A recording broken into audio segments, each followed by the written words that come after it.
Время новостей на канале Абаза. В студии Марина Будба. Здравствуйте. Сегодня в выпуске. Владислав Ардзенба «Взгляд изнутри». Лекцию на эту тему прочел для студентов Абхазского государственного университета Валерий Аршба.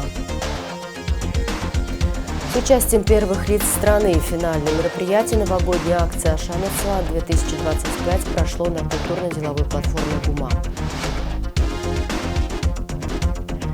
Мэр Сухума Тимур Аграба провел пресс-конференцию для республиканских СМИ.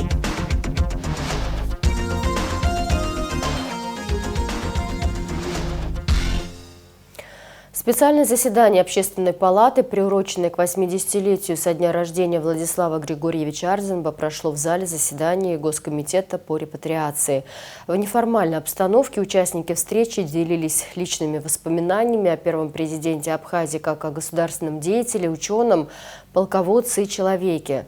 В обсуждении приняли участие представители власти, государственные и политические деятели, ветераны Отечественной войны, а также супруга первого президента Светлана Джергения. Заседание Общественной палаты Абхазии, посвященное 80-летию со дня рождения первого президента республики Владислава Ардзенба, прошло в офисе Комитета по репатриации. На встречу была приглашена супруга первого президента Светлана Джергения. В обсуждении также приняли участие члены Государственной комиссии по подготовке юбилейных мероприятий, ее руководитель, вице-премьер республики Джансух Нанба, герои Отечественной войны народа Абхазии, общественные и политические деятели. Собравшиеся делились личными воспоминаниями о Владиславе Ардзенба как о государственном деятеле, ученом, полководце и человеке.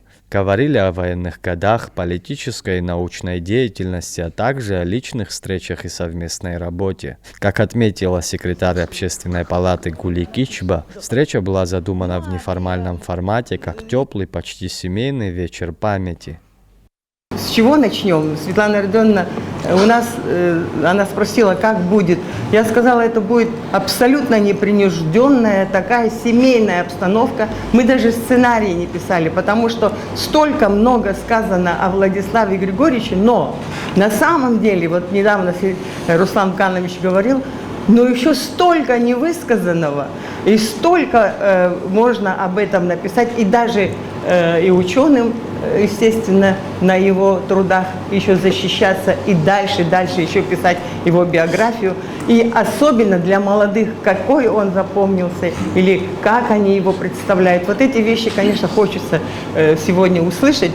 Первыми своими воспоминаниями о первом президенте и верховном главнокомандующем поделились члены Общественной палаты, ветераны Отечественной войны народа Абхазии. Главная мысль, звучавшая в выступлениях: в самый тяжелый период истории страны Абхазию возглавил человек, без которого победа могла бы не состояться. Дача Всевышнего о том, что такого человека имела Абхазия. И благодаря этому человеку сегодня наша Абхазия возобновила свою государственную деятельность как самостоятельное государство, самостоятельное абхазское государство. Мы этим сегодня можем гордиться. И в первую очередь, конечно же, это заслуга очень большая Владислава Григорьевича. Вообще отношение человеческое такое, я не знаю, я был горд и счастлив и по сей день, что мы имели во время войны такого лидера.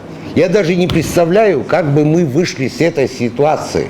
Вот даже работая после войны, не имея ничего денег, но мы были более сплоченной, трудились, стесняясь. Мы не могли себе позволить такую роскошь что-то им делать. Так что я благодарен судьбе. Спасибо, что такой великий сын в Абхазии в тот момент был и сделал все возможное и невозможное. И сегодняшнее наше время мы должны каждый день помнить об этом. Если мы не будем помнить, грош там цена. Секретарь Общественной палаты Гули Кичба подчеркнула символичность места проведения встречи. Вопрос репатриации соотечественников всегда занимал особое место в государственной политике Владислава Ардзинба. Эту тему продолжил один из первых репатриантов из Турции Октай Чкотуа. Он рассказал, что решение о создании комитета по репатриации принималось президентом в один из самых сложных периодов в истории республики.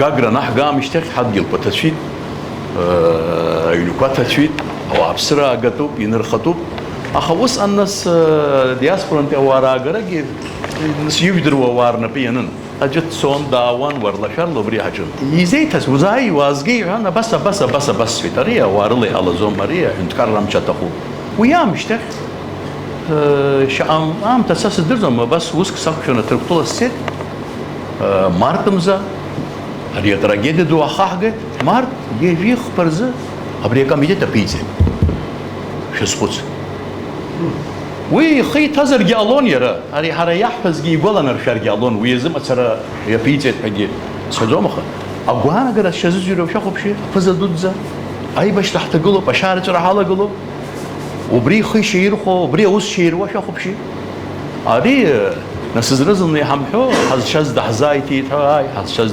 دحزايتي абрия чарпштамачалаги елукаве. О том, как воспринимается личность Владислава Ардзинба молодым поколением абхазов, рассказал член Общественной палаты Алхаз Кургуле. И мы росли вот на этих подвигах, так что мне дед даже говорил иногда как напутствие, и как бы ты в какой бы ситуации сложной ни оказался, вот задай себе вопрос, как бы Владислав Григорьевич поступил в этой ситуации. И это будет самое правильное решение. Вот как-то вот на этом мы росли.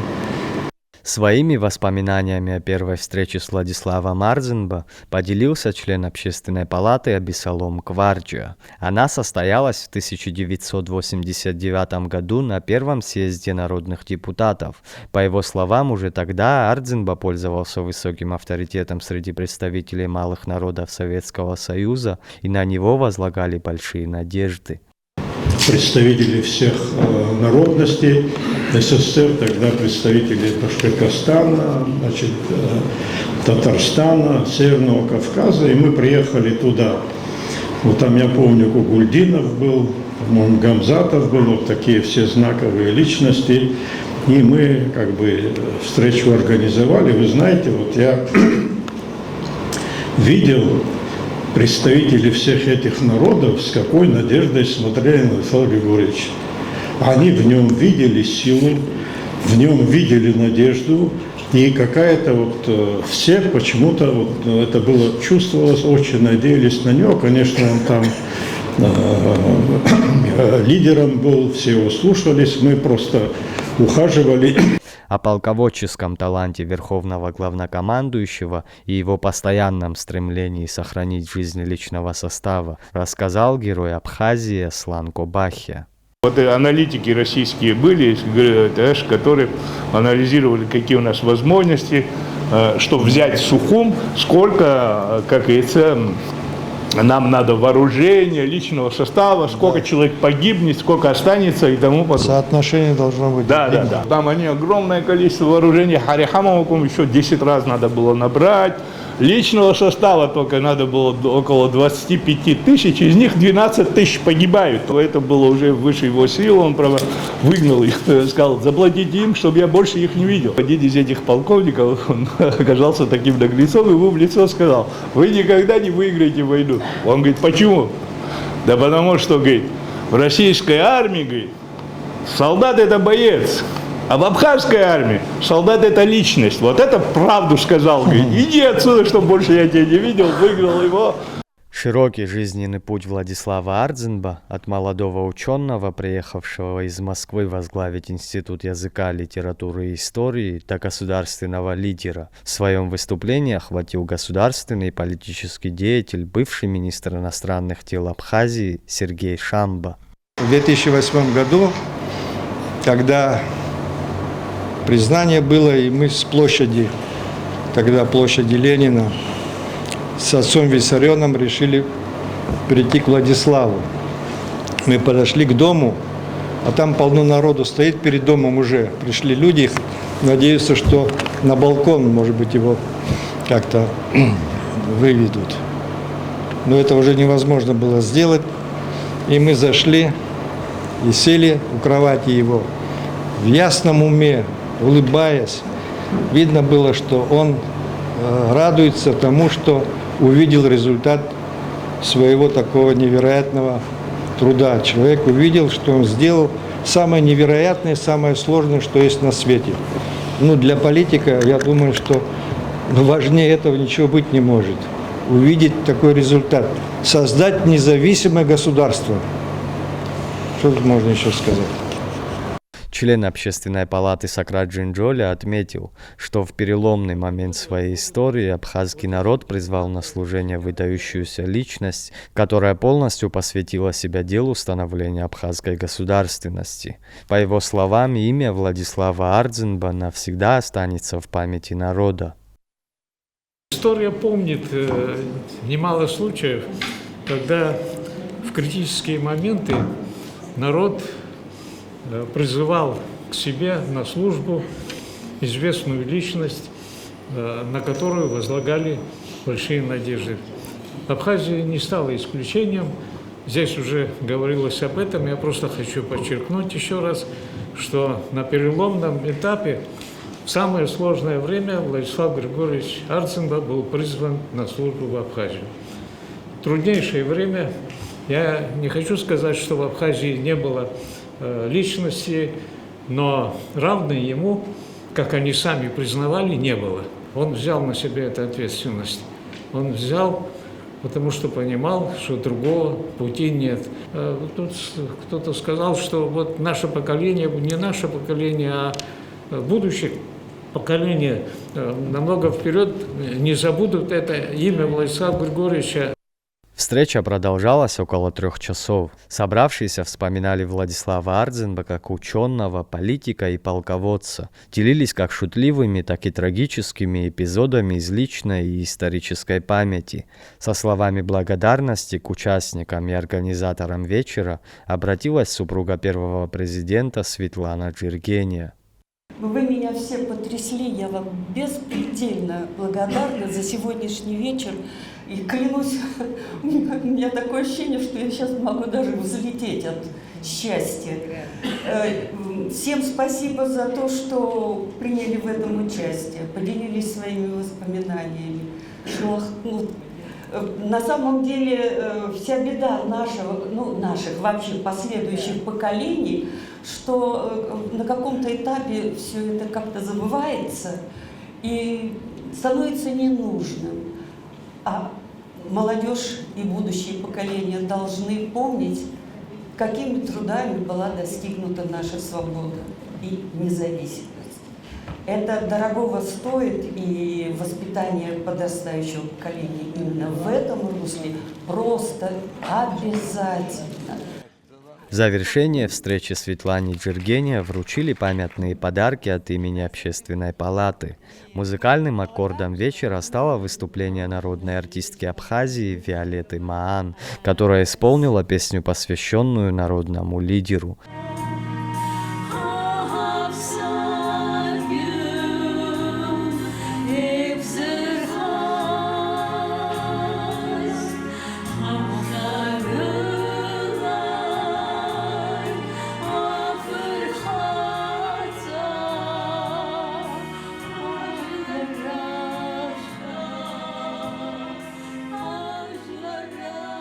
Заур Кварджа, Инала Кухава, Евгений Сильченко, Абаза ТВ.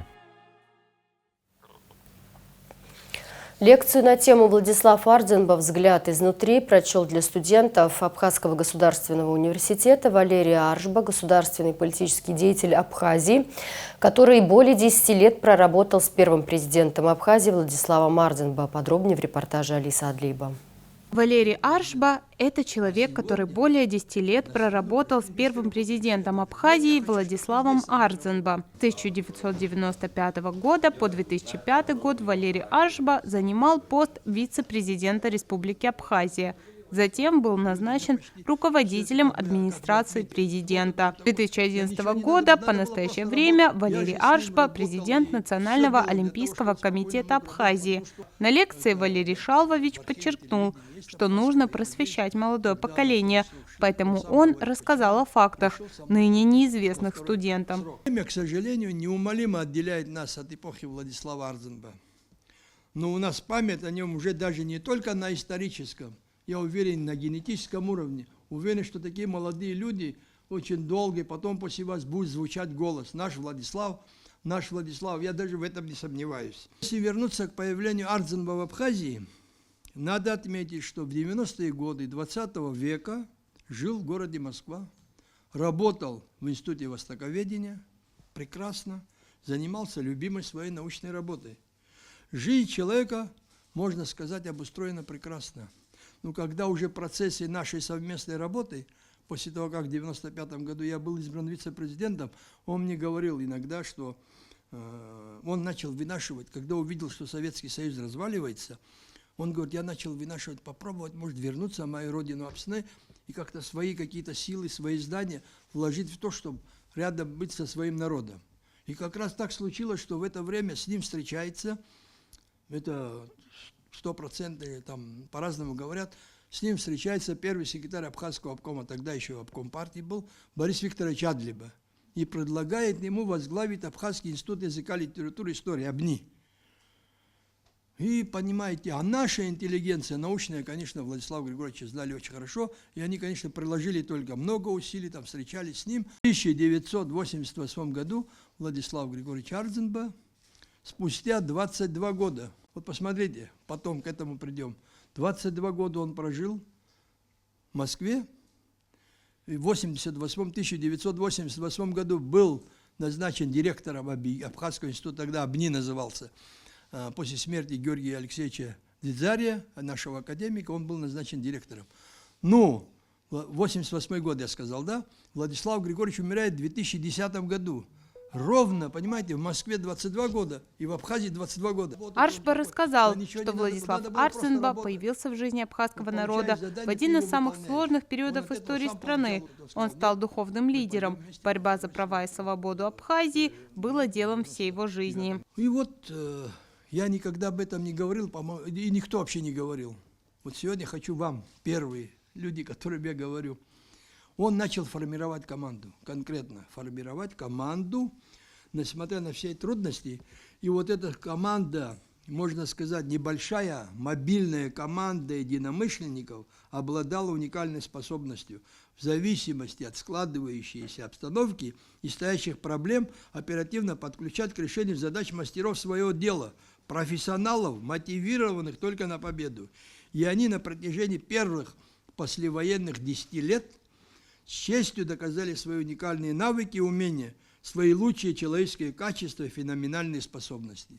Гениальность Владислава Григорьевича заключалась в том, что он очень ценил талантливых людей. Также он всегда тщательно просматривал документы. Был и случай, когда в документе не хватало запятой, которая может изменить смысл предложения, а Владислав Арзенба в последний момент мог это заметить. Не завидовал, не возносил, не унижал, никогда не ставил положение подчиненного, понимаете, зависимого от него. Он их просто уважал.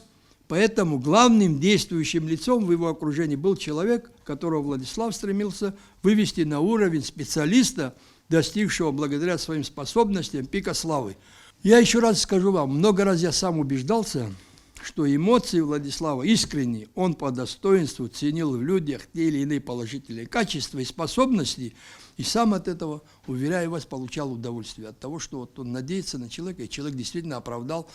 Сердце у него было как ученый, а политиком он стал, по ситуации, так сложилось обстоятельства, а так он оставался ученым. Поэтому он всегда, если ученый, если знает свою историю, все человеческие качества больше, чем у любого политика. Вот это основательность. Любовь к родине, понятно. Мечтательность, дальновидность. Очень важный момент. В Адыгее, Владислав Григорьевич Арзенба на Северном Кавказе, на юге России, везде воспринимали как олицетворение Абхазии.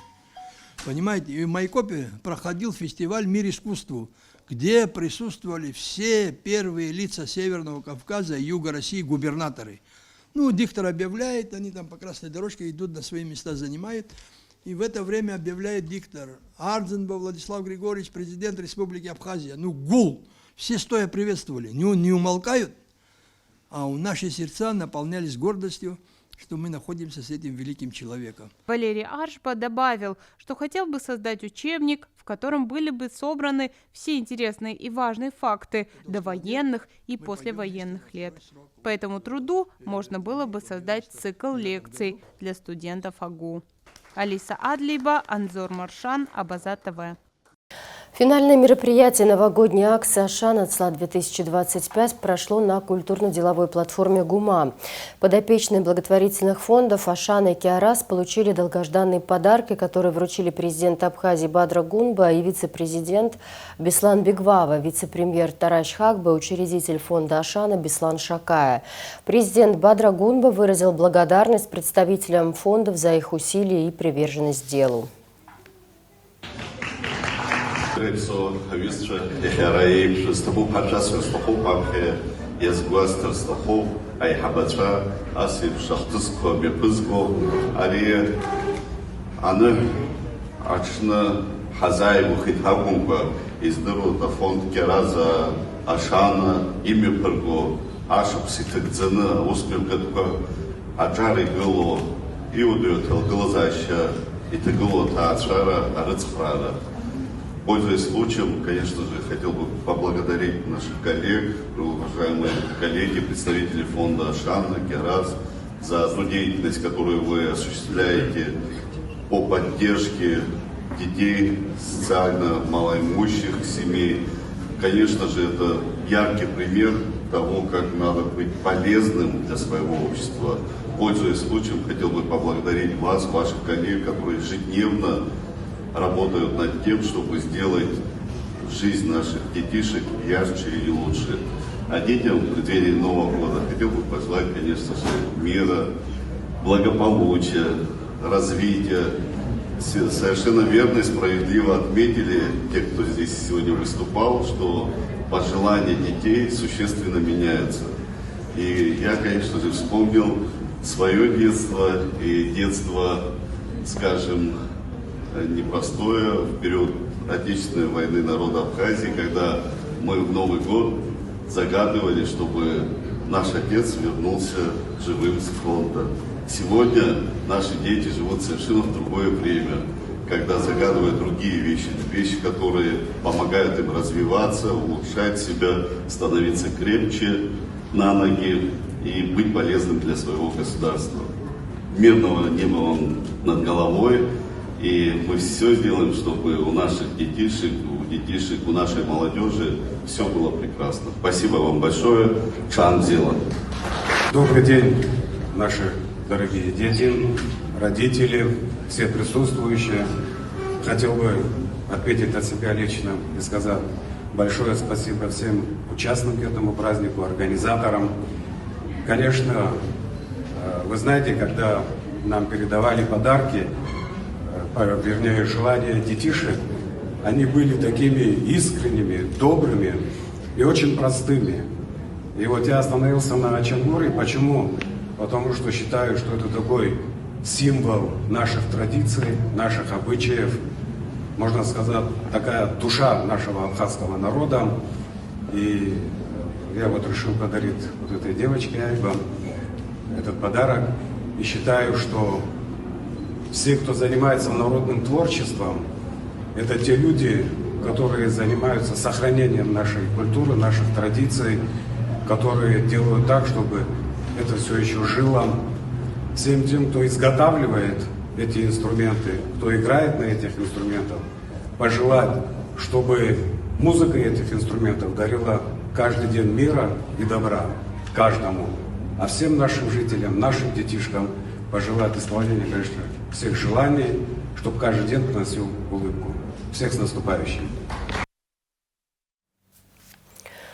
Аслана Джинджолия, Вильсон Калинджан, Сабина Квицини и Батал Сичинава мечтали встретиться с президентом Бадре Гунба, который не только познакомился с подопечными фондов, но и вручил им новогодние подарки.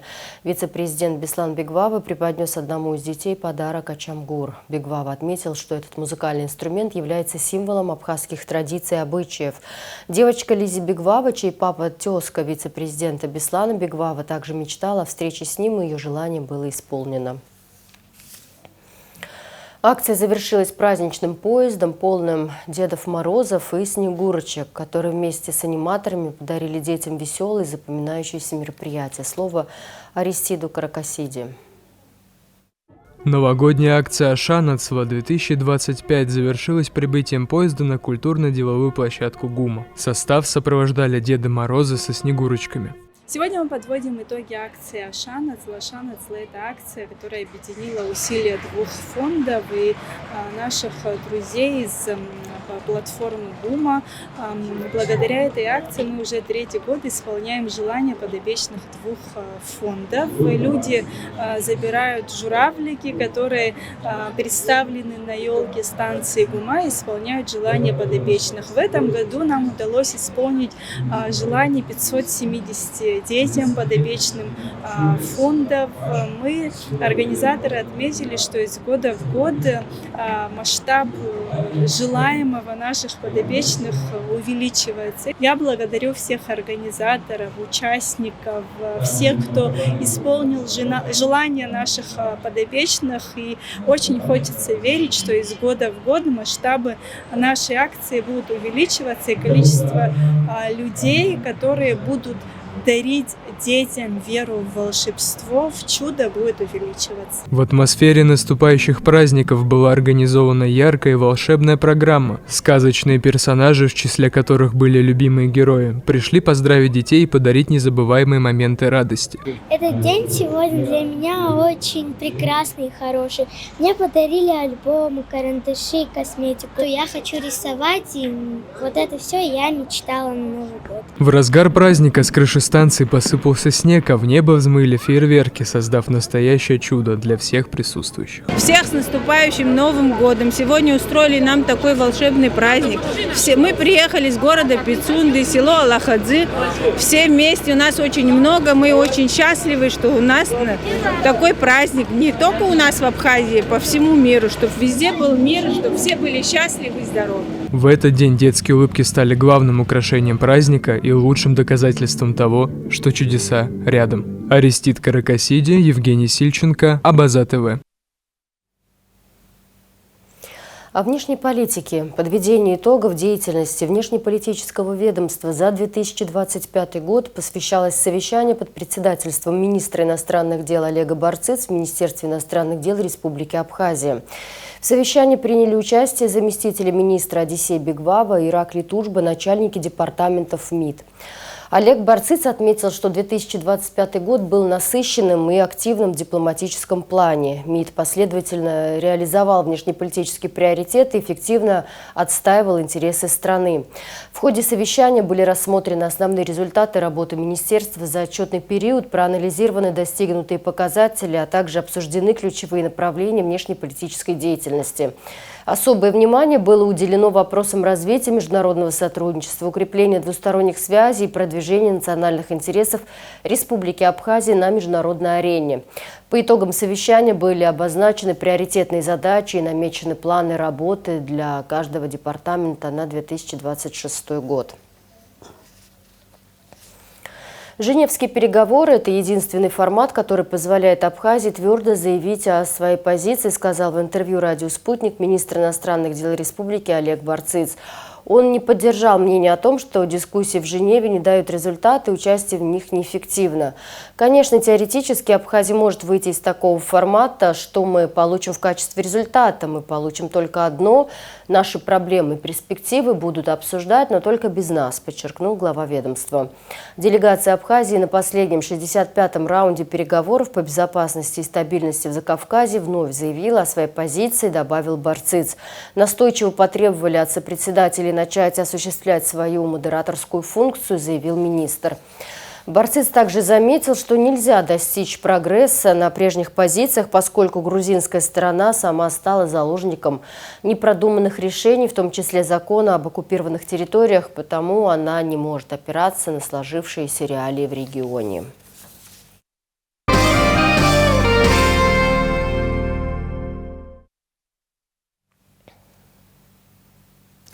Информация правоохранителей. Уголовное дело возбудили в отношении экс-гендиректора СП «Путь-А» Алика Аграба. Он подозревается в злоупотреблении полномочиями, повлекшим тяжкие последствия для другой организации Абхазской железной дороги, сообщили в МВД. Согласно материалам дела, Аграба 7 сентября 2019 года купил у компании «Торговый дом РЖД» 2 подвижных состава электропоезда с истекшим сроком эксплуатации, продал их АЖД за 18 миллионов рублей. Сейчас в арбитражном суде находится заявление СП «Путь-А» за взыскание с АЖД задолженности за эти составы и пени. Общая сумма 34 миллиона рублей. Предварительное следствие по делу продолжается. У Сухума появится мастер-план. Полигон в Гульрипском районе не примет столичный мусор, а троллейбус на турбазу будет ходить по старой линии, пока не построят новую по улице Ладария. Об этом и многом другом рассказал глава администрации города Сухум Тимур Аграба в ходе пресс-конференции по итогам года. На что город планирует тратить деньги в следующем году, что будет с общественным транспортом, водоснабжением и какие улицы заасфальтируют, расскажет Надежда Боровикова.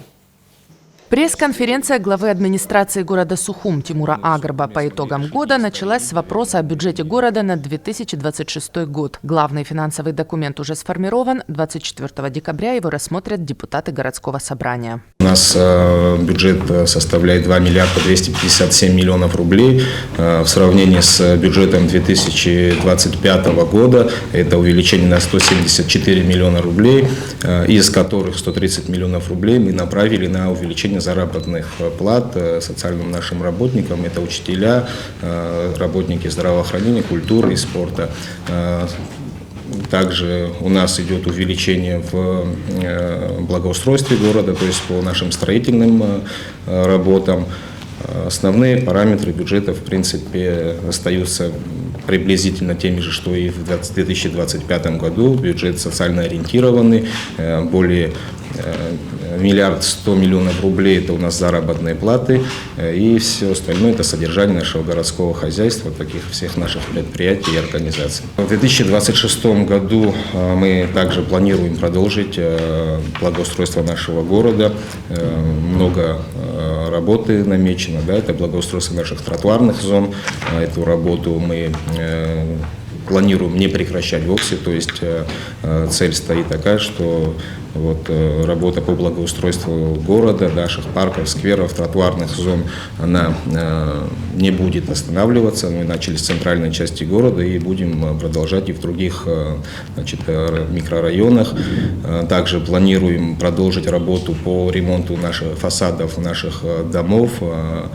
Мы думаем, что сумеем большой объем работ провести. Сейчас мы готовим перечень объектов, которые мы будем реставрировать в 2026 году. В основном это будут объекты историко-культурного наследия.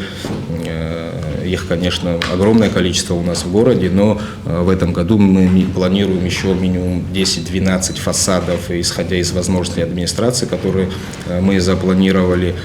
Ну и готовы, и будем привлекать далее не только бюджетные средства, уже есть желающие помогать нам в этом вопросе, поэтому и предпринимателей наших мы будем привлекать к таким работам.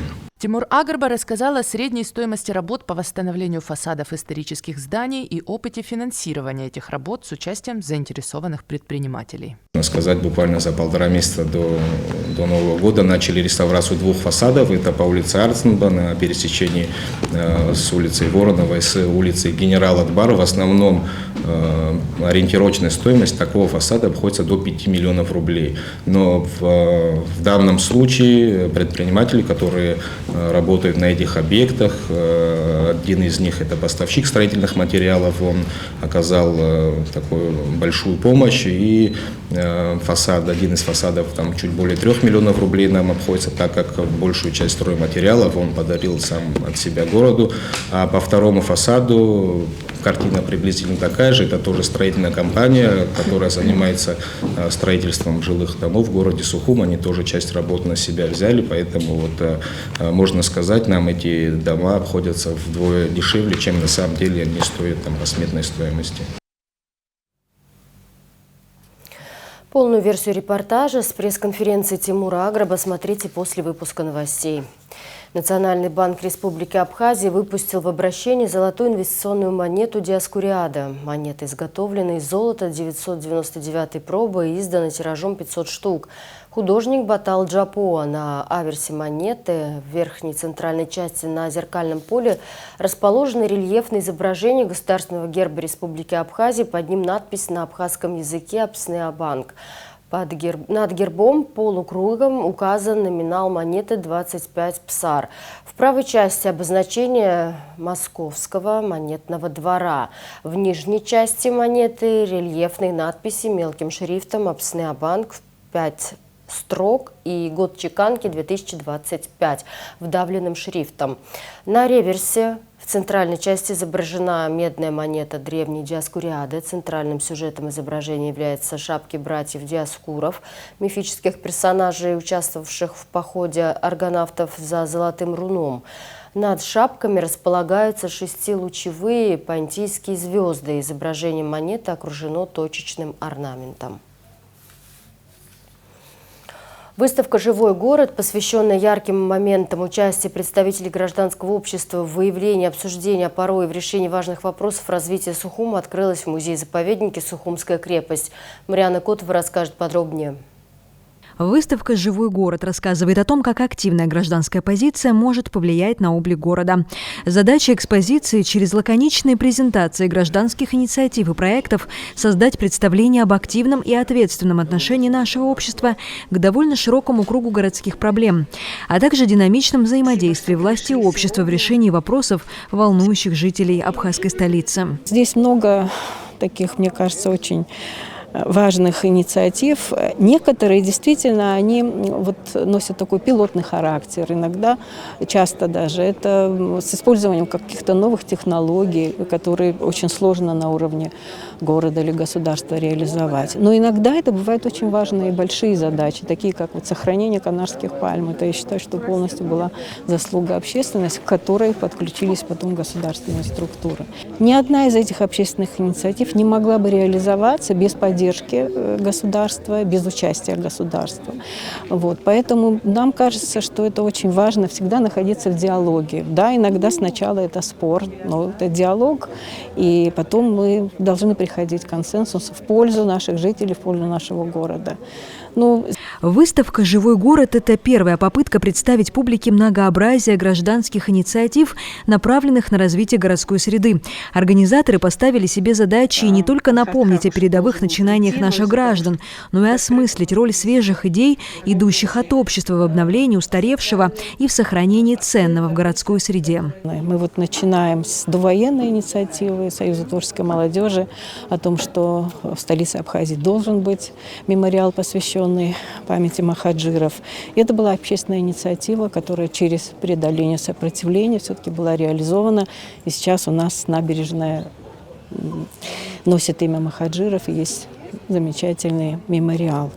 Но после войны было очень много других инициатив. И, к сожалению, то, что война на передний план, конечно, поставила другие вопросы выживания, да, а не сохранения памятников, которые очень затратные, и даже очень богатые и благополучные страны не всегда хорошо с этим справляются. Но все-таки то, что общественность постоянно ставит этот вопрос во главу угла, это очень важно. Представители общественных организаций рассказали о том, какой вклад они внесли в формирование городской среды. Например, Абхаздеск взяли на себя вопрос экологии и защиты окружающей среды от пластика. В рамках экологических активностей мы проводили несколько проектов, посвященных переработке бумаги обычным способом. И потому что мы хотели привлечь внимание к некогда популярной теме сбора макулатуры, чтобы бумага использовалась вторично и так далее, чтобы можно было ее популяризировать и, скажем так, использовать меньше пластика и дать вторую жизнь бумаге. По словам Михаила Киря, ученого, эколога и члена общественной организации «Республика идей», ни одна общественная организация не может решить всех заявленных проблем. Гражданская инициатива лишь указывает на проблемы и выявляет наиболее подходящий способ их решения. Общественные организации через свои, пускай небольшие проекты, моделируют такие интересные опции для города и страны, скажем так, апробируют, испытывают самые первые серьезные ошибки на себе. И этот опыт этих организаций необходимо, конечно же, подхватывать на государственном уровне. Ни одна общественная организация не может решить полностью все свои заявленные проблемы. Она может лишь апробировать тот метод, который будет более успешным в наших каких-то ограниченных ресурсах. О том, как личная инициатива может повлиять на городскую среду, рассказал Константин Тужба, приведя в пример свой сад и фасад дома, который стал местом притяжения для туристов и сухумчан. Но идея выставки, еще раз вам скажу, моей цветочной выставки, это показать пример другим, что можно так сделать, преобразить наш город. Это раз. И второе, приглашаю видных общественных деятелей Абхазии, людей, голосу которых прислушиваются простое население. И они будут пропагандировать озеленение нашего города. Какие-то результаты, конечно, есть. Фактически моя работа попала в всемирный навигатор, 2 ГИС. Они приходят, я даже был не в курсе, они приходят, туристы смотрят. Я говорю, а как вы сюда пришли? Откуда вы знали про это? Они говорят, вот компьютер, телефон держим, 2 ГИС, написано «Зеленый дом Константина Тужба». Я думаю, я пропал, сколько они еще сюда будут приходить? Но в то же время это, конечно, значит, это востребовано, и эту работу мы будем продолжать. Ахрабжаня показал 3D-модель Сухума, которая была создана в специальной программе. Такая модель, по его словам, может пригодиться в любой отрасли, от туризма до строительства. Как говорит Арда Иналапа, сегодня перед гражданским обществом Абхазии, неравнодушными гражданами и властью стоит непростая задача – защищать историческую часть Сухума от хаотичной застройки. Я тоже не устаю повторять, что люди, которые объездили весь мир и приезжают, допустим, впервые в Сухум, они говорят, что он должен быть внесен в центр вашего города, исторический центр города, должен быть внесен в список ЮНЕСКО, потому что он удивительно стройный, светлый, эстетичный, с замечательными такими акцентами архитектурными. И вот, к сожалению, иногда некоторые люди этого не понимают. Я не знаю, это какой-то комплекс неполноценности, который считает, что да, у нас маленький город, что здесь может быть особенного, нет вот этих безумных небоскребов, значит, это не современный город. Я говорю о том, что понятие современности, оно уже немножко другим должно быть, это умение ценить наше историческое наследие. Поэтому, когда нам говорят, что вот это очень важный запрос со стороны бизнеса строить жилые дома именно в центре историческом, я считаю, что это недопустимо, потому что центр города, во-первых, уже перенасыщен жилыми домами. Мы видим, как загружены наши улицы, мы знаем, как на пределе работает инфраструктура водоснабжения, канализации, поэтому дополнительные дома строить, которые, конечно, огромную прибыль приносят. Надо находить другие решения. У нас есть районы, которые не имеют исторического значения, культурного. Там можно прекрасные жилые комплексы. Город небольшой, туда добраться за 5-10 минут. И, конечно, просто использовать эту городскую прекрасную среду, сложившуюся за 2 века, можно сказать, да, или 1,5, для того, чтобы как просто задний фон для жилых домов, это просто недопустимо. Как говорит организатор выставки «Живой город», в этой экспозиции отражены далеко не все ценные начинания активных граждан. Поэтому в ходе мероприятия гостей и участников попросили поделиться своими идеями относительно того, какие проекты следовало бы добавить к экспозиции. Выставка «Живой город» тоже живая, и продлится она до 28 декабря. Марьяна Котова, Владимир Капуза, Абаза ТВ. О спорте. Футбольный клуб «Апсны» официально станет участником 7-го сезона медийной футбольной лиги. О потенциале клуба и его роли в новом сезоне высказался президент МФЛ Николай Осипов. Для меня «Апсны» полноценный участник 7-го сезона. Это команда с самым большим потенциалом среди новичков за последние пару лет. Футбольный клуб «Апсны» вошел в число участников ФМЛ-7. Клуб называют одним из самых перспективных новичков лиги последних лет. В ближайшее время будет определен формат сезона, а также календарь матчей, включая возможные домашние игры команды. И снова предновогоднее. В Сухуми на площади Свободы зажгли главную елку страны. Она на 12 метров выше прошлогодней, украшена новыми игрушками. Мэр Сухума Тимур Аграба поздравил горожан с наступающим Новым годом. Добрый вечер, уважаемые жители и гости нашего города. Сегодня мы открываем нашу главную новогоднюю елку. И с этого момента в нашем городе официально начинается время чудес, добра и праздничного настроения. Уходящий год был сопряжен с множеством событий, с множеством вызовов и важными решениями. И объединившись, мы смогли с вами сохранить одно – уверенность в том, что наш город будет развиваться, поддерживать друг друга и двигаться вперед. В этот праздничный день хочу пожелать каждому из вас крепкого здоровья, счастья, семейного благополучия и исполнения всех заветных желаний. Еще раз с открытием елки и с наступающим Новым годом! В завершении выпуска прогноз погоды.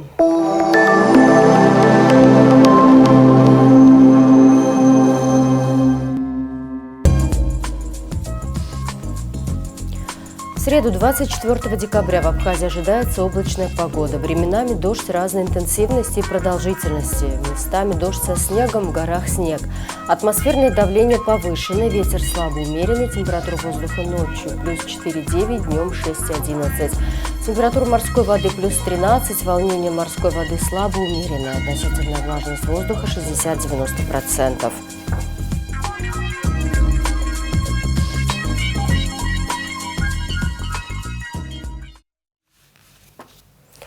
А на этом у меня пока все. Я с вами прощаюсь. Всего доброго. До свидания.